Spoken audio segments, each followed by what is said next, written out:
हाय, आपके साथ मैं हूँ Surabhi Sharma. India TV YouTube channel subscribe करिए, बेल आइकन दबाएं।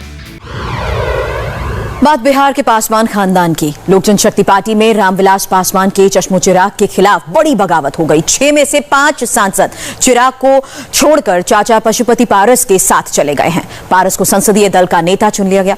खबर है कि चिराग से पार्टी के राष्ट्रीय अध्यक्ष का पद भी छीना जाएगा। मगर बड़ा सवाल यही है कि बिहार की इस ग्रेट गेम का आगे असर क्या होगा। ये सियासी बिसात बिछी कैसे और बिछाई किसने? क्या नीतीश कुमार ने चिराग पासवान से विधानसभा चुनाव का बदला ले लिया? हमारे दल में 6 विधायक, 6 सांसद हम लोग हैं।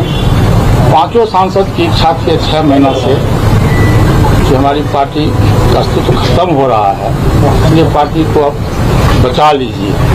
तो मैं पार्टी तोड़ा नहीं हूँ, मैं पार्टी को बचाया हूँ और स्वर्गीय पासवान जी के आत्मा को शांति के लिए जब तक मैं जिंदा रहूँगा, लोक जनशक्ति पार्टी देश में जिंदा रहेगी और हम उसको बरकरार रखेंगे। चिराग पासवान जी हमारे परिवार के, हमारे भतीजा भी है, हमारे पार्टी के राष्ट्रीय अध्यक्ष भी अभी तक हैं।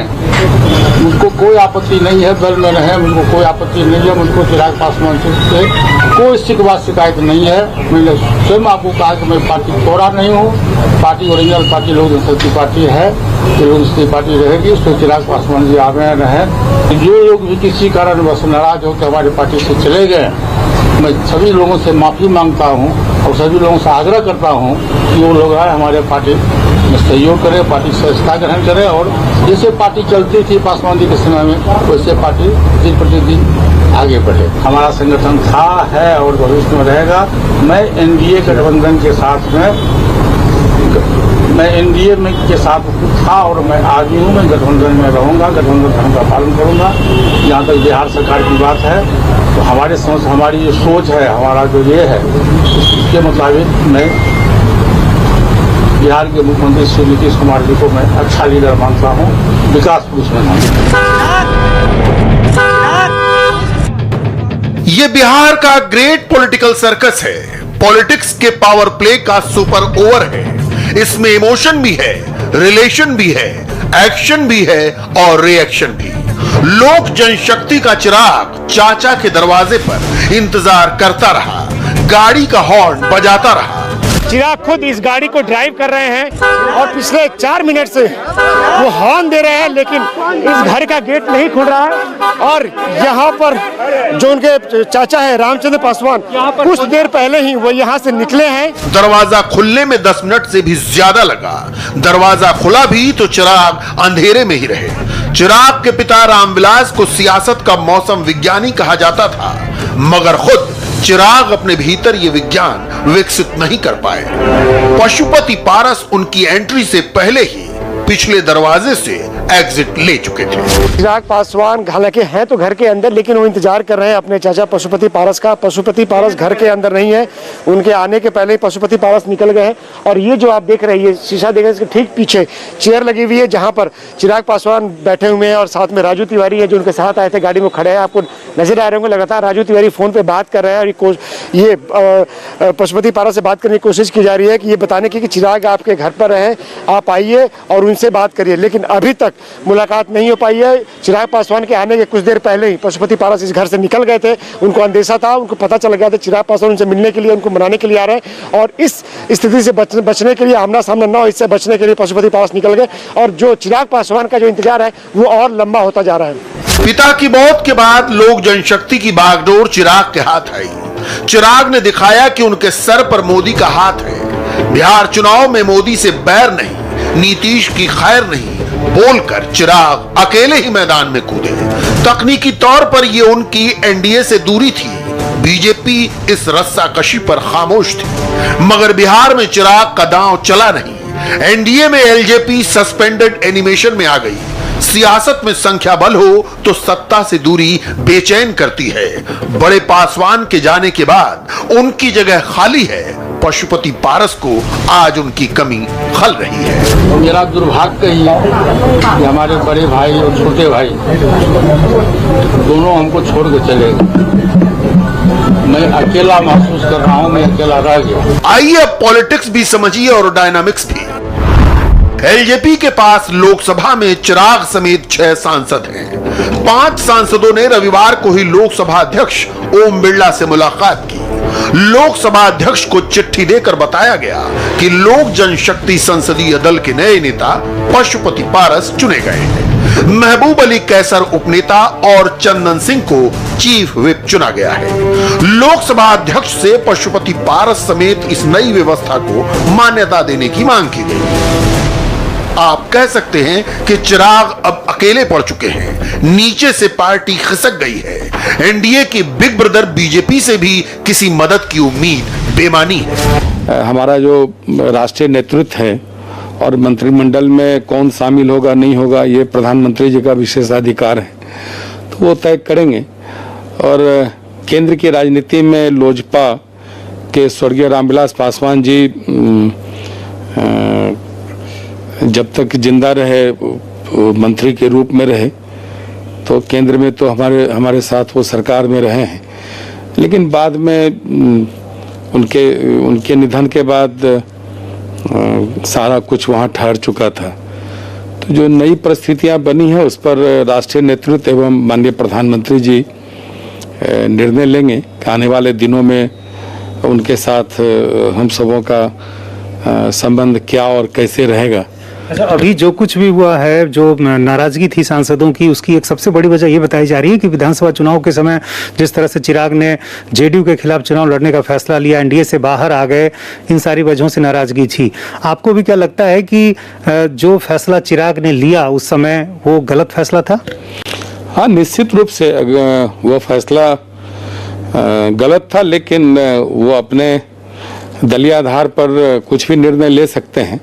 लेकिन अगर साथ रहते तो वो हमारे एनडीए के घटक दल, महत्वपूर्ण घटक दल भी रहते और निश्चित तौर पर उसका हम सबों को लाभ मिलता। दरअसल बिहार में एनडीए को अपने फोल्ड में एलजेपी की जरूरत है। लोक जनशक्ति का मतलब है पासवान समुदाय के एक मुश्त वोट। बिहार में दलित समुदाय की कुल आबादी है 17%। इनमें पासवान, जिन्हें बिहार की स्थानीय बोली में दुसाध भी कहते हैं, करीब 5% हैं। पासवान यानी दुसाध लोक जनशक्ति का कोर वोटर है। जीवित रहते रामविलास इस समुदाय के सर्वमान्य नेता थे। बिहार विधानसभा चुनाव के नतीजे तो चिराग के पक्ष में नहीं गए, उनके फैसले ने समुदाय को कंफ्यूज भी किया। जनता दल यूथ तीसरे नंबर पर आई तो इसके लिए भी पार्टी ने चिराग को जिम्मेदार माना। चिराग से जेडीयू की ये खटास आज भी बरकरार है। और स्वाभाविक है कि अगर आप किसी पद पर हैं और अपने व्यवहार से, अपने कंडक्ट से आपके जो सीनियर हैं, आपके जो सहयोगी हैं, उनको सम्मान नहीं दीजिएगा तो क्या ऑप्शन होगा। और यही कारण आप देखिए ना कि 6 में से 5 लोगों ने निर्णय लिया। ये तो मैंने बताया ही कि जो यहाँ विधानसभा के चुनाव में जिन्होंने जिस प्रकार की नीति अपनाई, उससे लोग नाराज थे। आपको याद होगा इसी हॉल में हम लोगों ने कुछ महीने पूर्व, हमारे अध्यक्ष जी थे, बहुत सारे साथी ज्वाइन किए। तो स्वाभाविक है कि जैसा मैंने कहा कि जैसा करिएगा वो पाइएगा। अब आगे हम लोग सारे सांसद विचार करके 5 हम लोग एक जगह होकर विचार किए हैं सभी लोग, उसके बाद नेतृत्व को बदले हैं। हम लोग पारस जी को अपना नेता माने हैं। हम लोग काम करेंगे, विकास करेंगे। जिस काम के लिए हम लोग को जनता यहाँ भेजा था उस काम में हम लोग गति करेंगे। तो संसदीय दल का नेता ही चेंज होगा मैम, या आगे पूरी पार्टी में आप चेंज चाहते हैं? तमाम जो पद हैं, चाहे राष्ट्रीय अध्यक्ष हो, वहाँ पर सभी राष्ट्रीय अध्यक्ष भी चेंज होंगे। तो राष्ट्रीय अध्यक्ष कौन? पशुपतिनाथ पारस ही? हाँ, वही होंगे। एक प्रस्ताव जो है चिराग पासवान, इस तरह से खबरें आ रही थी कि वो पशुपतिनाथ पारस के घर मिलने गए कि उनकी मदर को राष्ट्रीय अध्यक्ष बना दिया जाए, क्योंकि शायद चिराग पासवान से आप लोगों को तमाम शिकायतें हैं। क्या वो प्रस्ताव आप लोगों को मंजूर होगा?